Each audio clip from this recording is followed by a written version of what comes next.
The healthcare system is a boat. This boat carries people across the water from being sick to being well, and it does that pretty well most of the time.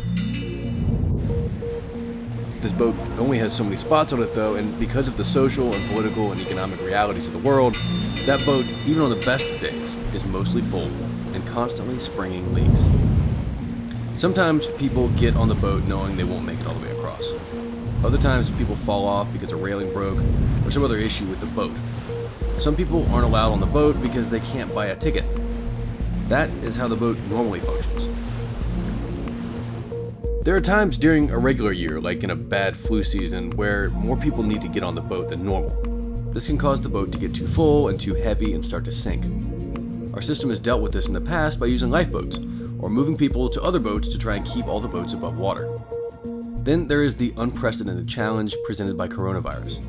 The boats this year are already pretty full, but suddenly it looks like there is going to be way more people that can possibly get across the water looking for a seat.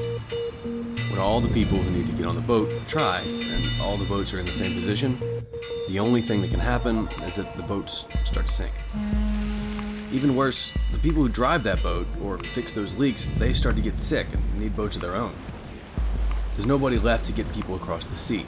Now, people who used to make it safely across are not likely to make it, and all of the people left on the other side have no ride.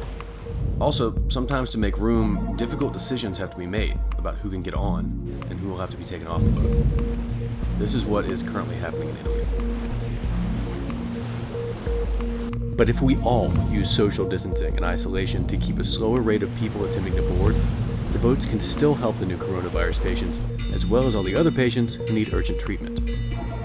So do the right thing. Stay home. Practice good hand hygiene.